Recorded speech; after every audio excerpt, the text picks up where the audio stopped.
سی پتہ نہیں اس میں سی پیک ہے، اور انڈیا والے اس کے اوپر جو ہے نا وہ تو لمبا پروپیگنڈا کر رہے ہیں کہ جی یہ کہا جا رہا ہے کہ اتنے بلین بجٹ کم کریں اور یہ کریں وہ کریں وہ کریں، وہ تو خیر میں ان کا پروپیگنڈا لیا ہو چکا تھا سابق پرائم منسٹر۔ آپ جو ہے وہ دنیا میں کشکول لے کے گھوم رہے ہیں، ڈور ٹو ڈور کمپین جس کو کہتے ہیں، اور اب تو حالت یہ ہے کہ آپ 100 ڈور ناک کرتے ہیں تو ایک کھلتا ہے، اور وہ بھی پورے طریقے سے۔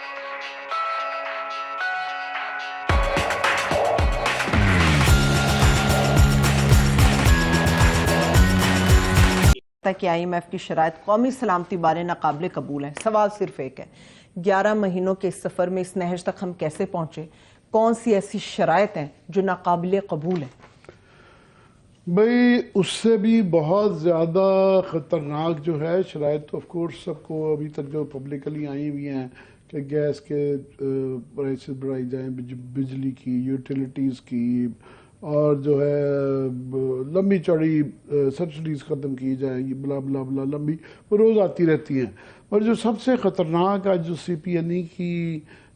میٹنگ میں جو ہے پرائم منسٹر شہباز شریف صاحب نے جو باتیں کی، جو بازگشت چل رہی تھی، اس میں انہوں نے یہ اشارہ دیا، کہا کہ آئی ایم ایف ان کو قومی سلامتی کے حوالے سے بھی جو کچھ شرائط کی طرف مائل کر رہا ہے کہ آپ کو وہاں بھی کچھ فلیکسیبلٹی دکھانی پڑے گی۔ اب یہ بڑے ہی خوفناک ہے۔ پہلی بات تو یہ ہے کہ ہم اس نہج پہ پہنچ گئے ہیں کہ یہ ہمیشہ یہ کہا جاتا تھا کہ ہمارے جو نیوکلیئر فیسلٹیز ہیں، ہماری جو باقی اس طرح کی چیزیں ہیں، اس میں اندر، اور جو پتہ نہیں اس میں سی پیک ہے، اور انڈیا والے اس کے اوپر جو ہے نا وہ تو لمبا پروپیگنڈا کر رہے ہیں کہ جی یہ کہا جا رہا ہے کہ اتنے بلین بجٹ کم کریں اور یہ کریں وہ کریں وہ کریں، وہ تو خیر میں ان کا پروپیگنڈا نہیں دہرانا چاہتا، مگر پرائم منسٹر کے حوالے سے جب یہ باتیں آتی ہیں کہ یہ قومی سلامتی کے متعلق یہ آئی ایم ایف کہا جا رہا ہے، تو پھر ایک بہت زیادہ سوال آتا ہے کہ کیوں؟ پہلے ہی یاد رہے کہ ہمارا $11 بلین ہے، ہمیشہ سے نا 50-60 سال تک $2 بلین کا ہمارے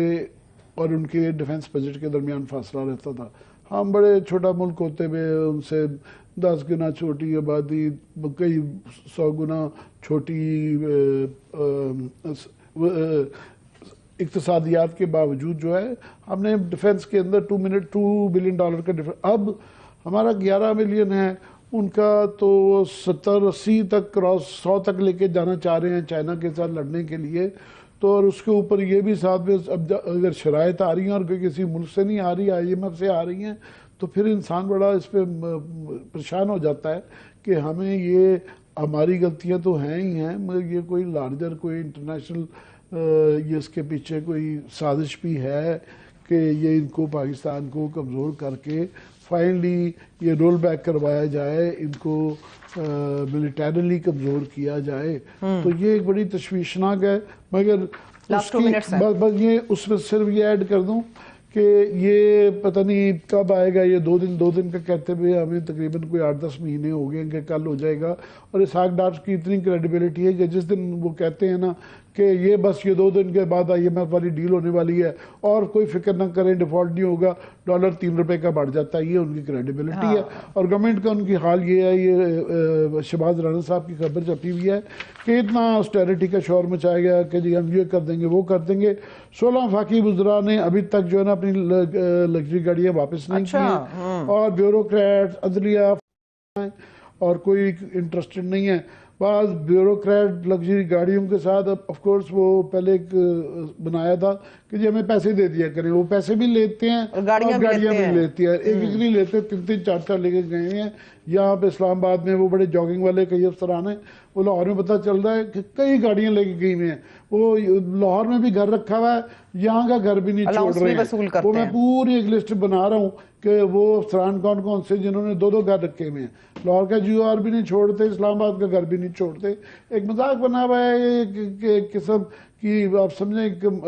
باپ کا مال ہے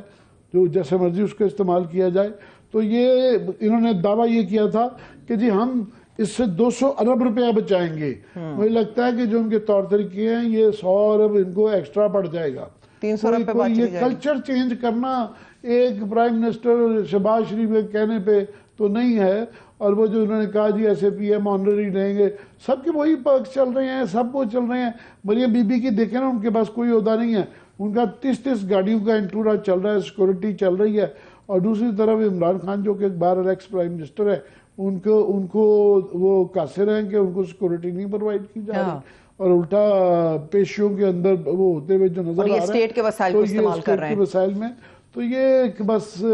دعا ہی کرنی چاہیے, دعا کرنی چاہیے, مگر دعا ہی کرنی چاہیے. مگر میں سمجھتا ہوں کہ اس ایشو پہ اگر پبلکلی نہیں کی جا سکتی تو کم از کم قومی سلامتی کی کمیٹی کے اندر جو ہے نا سیریس ڈسکس کرنا چاہیے. اور شاید میرا خیال پارلیمنٹ کو اور غالباً لوگوں کو بھی اس کے متعلق بتایا جانا چاہیے کہ اگر کوئی سیریس معاملہ ہے. سی پیک کا تو ڈیفینیٹ یہ ہے کہ وہ کہہ رہے ہیں کہ جی یہ چائنا کے ساتھ اپنی دوری کریں.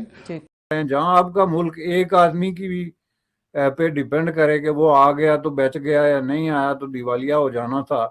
دوسرا پرائم منسٹر کہتا ہے کہ دیوالیہ ہو چکا تھا سابق پرائم منسٹر. آپ جو ہے وہ دنیا میں کشکول لے کے گھوم رہے ہیں, ڈور ٹو ڈور کمپین جس کو کہتے ہیں, اور اب تو حالت یہ ہے کہ آپ 100 ڈور ناک کرتے ہیں تو ایک کھلتا ہے, اور وہ بھی پورے طریقے سے نہیں. تو آپ جو ہے وہ انڈیا کے ساتھ سینگ اڑا کے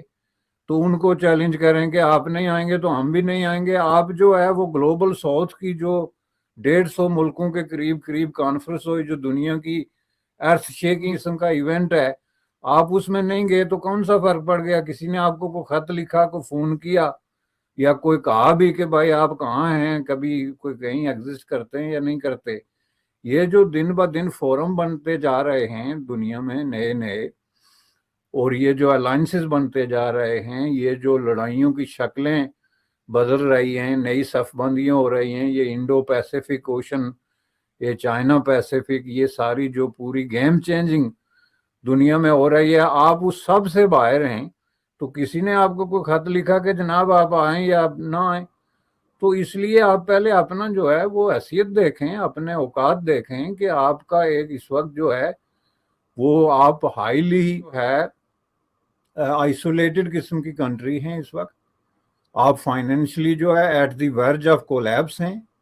مانے یا مانے, پریکٹیکلی آپ جو ہے وہ ڈیفالٹ بھی کر چکے ہوئے ہیں. اور اب آپ کا ساری زندگی اور موت کا جو آکسیجن ہے وہ آئی ایم ایف کے 3-4 بلین ڈالر پہ ڈیپینڈ کرتا ہے, اور جو اس کی طرف سے آپ کو جوابات مل رہے ہیں وہ آپ کے سامنے. ملک کے اندر آپ نے خانہ جنگی جو ہے وہ چھیڑی ہوئی ہے, عوام بھوکے ماں جو ہے وہ مر رہے ہیں, اور آٹے کی تلاش میں اب لوگ اعلانات کر رہے ہیں کہ ہم انڈین بارڈر کراس کرنے والے ہیں. آپ کے جو ہے وہ پاکستانی زیر انتظام کشمیر میں جو ہے وہ کہیں جلوس کیجل ہوئے ہیں جو یہ کہہ رہے ہیں کہ ہم بارڈر کراس کریں گے جی, پرانی منڈیوں کی طرف جائیں گے جی, انڈیا کے ساتھ جو ہے وہ تجارت کریں گے. تو اوپر سے آپ باتیں کر رہے ہیں. آپ کا جو قانون کا یہ حالت ہے کہ ایک طرف تو یہاں پہ آپ کے کورٹس اور جسٹسز اور وہ اس طرح کی جو ہے کلیئر ڈسکریمنیٹوری اور امتیازی قسم کے آرڈرز جاری کر رہے ہیں, دوسری طرف آپ نے پاکستانی زیر انتظام کشمیر میں طالبانائزیشن کا ایک پروسیس جو ہے وہ شروع کر رکھا ہے. یہی اپوزیشن کی وہاں پہ حکومت ہے جنہوں نے آرڈیننس جاری کیا ہے کہ گرلز سکولوں میں بھی عورتیں جو ہیں وہ ایک دوسرے سے پردہ کریں گی. کین یو امیجن کہ آپ حجاب اور نقاب پہن کے اپنی ساتھی خاتون کے ساتھ بیٹھ کے تو کتاب پڑھیں گی. طالبانائزیشن کا جو 20-25 سال پرانا پروسیس تھا وہ آپ نے شروع کر رکھا ہے اپنے زیر انتظام کشمیر میں,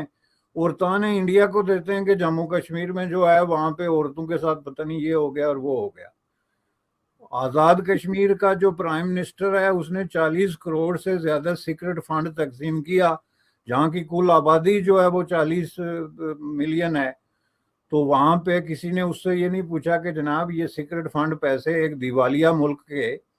آپ کہاں سے لے آ رہے ہیں اور کن لوگوں میں تقسیم کر رہے ہیں, اور وہ کون سی مقدس جو ہے سیکرڈ کاؤز ہیں جن کو جو ہے یہ آپ ملینز آف روپی جو ہے وہ دے رہے ہیں. تو اس ایسی سچویشن میں آپ کیا بات کرتے ہیں کہ ہم میچ نہیں کھیلیں گے، فلاں نہیں کریں گے؟ آپ پہلے اپنی سروائیول کی بات کریں. جو سروائیول کی جنگ ہے وہ آپ آلریڈی ہار چکے ہیں اور ڈکلیئرڈ قسم کی ہار چکے ہیں. جی بیسٹر حامد باشانی صاحب، آپ نے جو کچھ فرمایا